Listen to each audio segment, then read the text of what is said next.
Everybody, I'm Laura Ingraham. This is the Ingraham Angle from Washington. Now, for those of you who are new to the Angle at 7 p.m. Eastern, thank you for watching tonight. And for everyone else who watched at 10 p.m., you're going to like us even better earlier. So these are my rules, okay? We're going to keep learning, keep laughing, and we're going to keep winning together. And it's a great privilege to be here every night. But now, where things stand, that's the focus of tonight's Angle. Now, it seems to me that the Democrats know they're in one big old hole. Now, first, having Joe Biden as their nominee, it's very risky. And at the same time, not having them as their nominee may be even riskier. Now, how did this happen? Well, during the 2020 campaign, when everyone in the press already knew Biden was failing, well, they propped him up in a full Weekend at Biden-style production. They and the DNC knew then what they know now. They could market him, though, as kind of an older and more stable than the new far-left Democrats, and they would reassure the seniors and minorities and independents. But now what? He's only gotten worse, and America knows it. And now the country and the party is stuck with someone who literally everyone knows is a figurehead president. Joe's Allegedly, not calling the shots on any major question other than maybe whether he'll have Jell-O or pudding for dessert. And look, let's be honest. Dr. Jill probably makes those decisions for him. Now, with his catnaps and his regular stumbles, we're dealing with Weekend at Biden's returns. Now, trying to bring him back to political life, the media, they're blaming everyone but themselves for the bind they're in. Yes, he's 80. You need to be there for him, and you need to make a pathway. You can't have these video images of the president tripping or the president, like, going the wrong way. Well, sometimes they try to pretend that he's actually serving as president, even when they know he's not. Well, yeah, he keeps a very rigorous schedule. We know that. Of course, it would be easy for the Democrats to get rid of Biden. But they're stuck with him because all of their potential Plan Bs are non-starters. Biden's a figurehead, but even Biden without a brain, he's less terrifying than Kamala with half of one. Culture is a reflection of our moment and our time, right? And present culture is the way we express how we're feeling about the moment. And we should always find times to express how we feel about the moment that is a reflection of joy, because, it comes in the morning. Well, speaking of joy, it won't be found in that Gavin Newsom option either. California used to be known as the Golden State until left-wing politics hit. It's now the go somewhere else state. That Kamala stuff was sad. Oh, my goodness. Now, more than 40% of Californians are considering moving, and 1/3 blame liberal policies. But the governor's not worried that people are voting with their feet. This is the first time in the history of the state that you've lost population. Yeah. You didn't acknowledge per capita more Floridians coming back to California than Californians going to Florida. This was anomalous. 18 states saw a decline. I love this state. Don't count us out. No. Where do you pull that statistic from? I need to see the numbers and who calculated them numbers, too. You know what I'm saying? Spin is not going to fly, and neither will the regime's attempts to spin the Biden economy. We're very happy to see some breathing room for American households. Wage growth is moderating and inflation is subsiding, so I think we're in a good path on the United States. Now, even Twitter had to correct Biden's latest economic brag. He claims real wages are higher for the average American worker than they were before the pandemic. That's not true. Real wages, adjusted for inflation, were at $11.15. Now those real wages are at $11.05. Well, the bottom line is Republicans have a huge edge. It's awesome in 2024 if they wish to exploit it. It's about securing the border, but mostly about the economy, because that's Biden's biggest Achilles heel.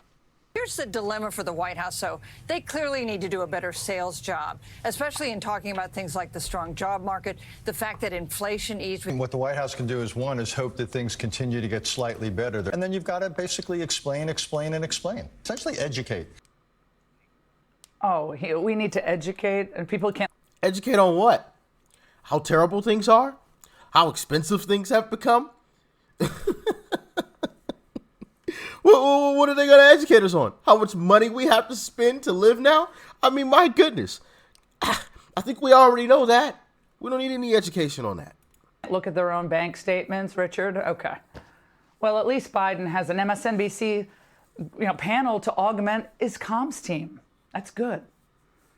But what about the Republicans? Well, Kevin McCarthy, he's surprising a lot of people who doubted him as a speaker. I will not put an omnibus on the floor of the House. We should do our work. We should do our job. And I'm thankful that you're here in Statuary Hall, continuing to see that this is the people's house. We keep it open to the public. Members are now back to have to actually work in Congress. They can't stay home. Now, if Pelosi had her way, the Capitol would still be surrounded by razor wire, closed to the icky public, and would be well on our way to packing the court. House Republicans are doing their job on this Defense Authorization Act by trying to scrub it of all this non-defense related stuff like paid travel for abortions. How does that make us a better fighting force? And as far as the presidential race is concerned, no one seems close right now, and the Republican side, no one seems close right now to catching Donald Trump. Facts. He's dominating. He's dominating in the polls, and he's dominating in fundraising. Now, people ask me all the time, Laura, could that change? Maybe. But over the weekend, Mike Pence and Tim Scott got a taste of what the GOP base thinks of the American munitions drain right now in Ukraine. Now, let's just put it this way. The electorate and Raytheon don't have the same interest in a prolonged war in Ukraine, especially while our border is open to the south. And whose trend line? Yeah. A lot of those guys that got up on that stage that day with Tucker Carlson realized that they don't stand with the people, really. I think Tim Scott's the next guy that the establishment is going to push. Ron DeSantis has fallen off into an abyss, never to be thought about again. Okay, maybe not never. All right. Him and his team are still going to give it their best shot, but I genuinely think Ron DeSantis' political career is effectively over. It's done. He ruined it. He destroyed it. He had some potential, but he listened to the wrong people. He got in bed with the wrong folks. Like I said, I think Tim Scott's going to be the next guy that the establishment gets behind to try to push out in front of our faces. Mike Pence completely destroyed his political career. He definitely doesn't have a shot. Christie doesn't have a shot. Who else am I missing? Asa, come on, really? You got to be kidding. Nikki Haley, no, not realistic. The only one that has a realistic shot, well, somewhat realistic. I don't think it's gonna happen. I give it like a 5% chance. Is Vivek, because he's the only one that doesn't feel like a politician. And I've noticed most Republicans don't want the politician type of guy anymore or gal anymore. Done with it, over with it. Trump showed us a different type of way, and that's what Republicans want. So if you are the politician-y type of person, you don't have a shot at winning. And Vivek isn't a politician type of person. He doesn't come off that way. He comes off as genuine. He comes off as honest. He comes off as, not reading from a script, right? Like some of these other politicians. I'm not going to say any names, but, y'all can say it in the comment section amongst yourselves. But, yeah, what do y'all think? Let me know. And would you rather have with Hispanic voters? Our fastest growing demographic, of course, the Republicans and the Democrats.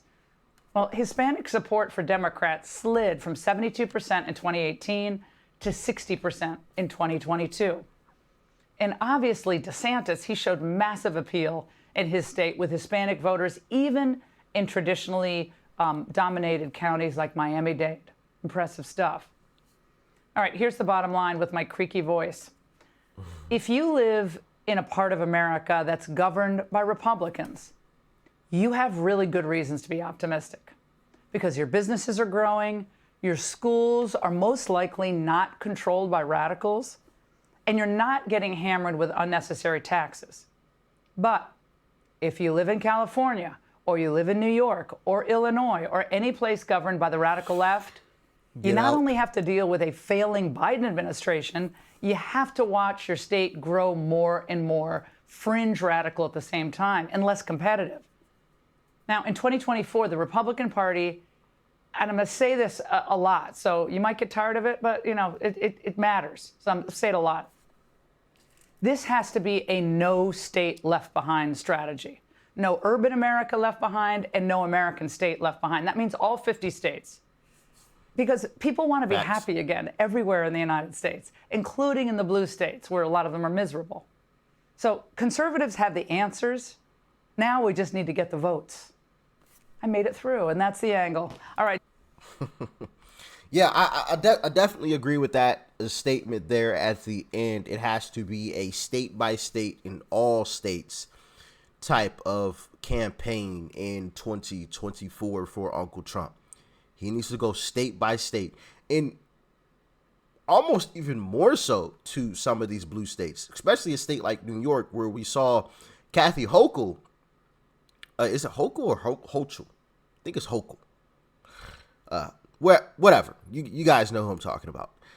Kathy Hochul nearly lost to I can never remember the guy's name. I remember his face. But she almost lost to a Republican. It was a lot closer than what people thought. So I definitely think that, you know, a place like New York, if you flip that, oh my goodness.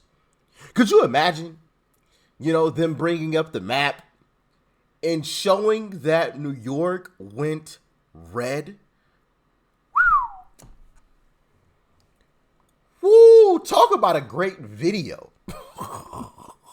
Talk about a fantastic video. That video would be amazing. Watching leftist mainstream media just absolutely lose their ever-loving minds. Woo! Yeah, that'll be great. And of course, Michigan, you know, in some of these other states as well. Now, California is going to be a bit difficult. You know, that one's a whole different beast. You know, but you still should go. You still definitely should go to even a place like California and talk to those folks and let them know, you know, come down where they are. Like, hey, when I was in office versus now, how much are you spending? Well, he doesn't even have. I wouldn't say when he was in office. I wouldn't put it that way because people might be put off by it. I might say, you know, how much are you spending? How much do you have left at the end of the month or at the end of the week after all of your expenses, right? Interesting. You know, just a couple years ago, you know, prices were down here. He doesn't even have to say it was him. We all know it was, but just a few years ago, you know, prices were here. Gas prices were $2 and less just a few years ago. So, I mean, if you just want to take the gas prices and add those up, you know, that's $1,000 in savings right there. So, you know, bring it down to folks' level and break it down that way where, you know, it's easy for folks to grasp. I don't think you should be talking in, you know, over the top, you know, policy things and that. Make it simple. Make it relatable, and most things that really affect folks, and that's the pockets. People got to spend money every day. Got to have a roof over your head. We all got bills to pay, right? Talk to them about that. How much money they'll be saving. How much money will still be in their pockets, and I think that kind of message, especially in blue states where things are obviously terrible, garbage. That would really work, in my estimation. But of course, you know, I'm just a small YouTuber. Who am I? Y'all let me know what you think the strategy should be in 2024 as far as, you know, messaging, getting out and talking to folks for Uncle Trump, because we know it's going to be Uncle Trump. Let me know. Peace and love. I'm out.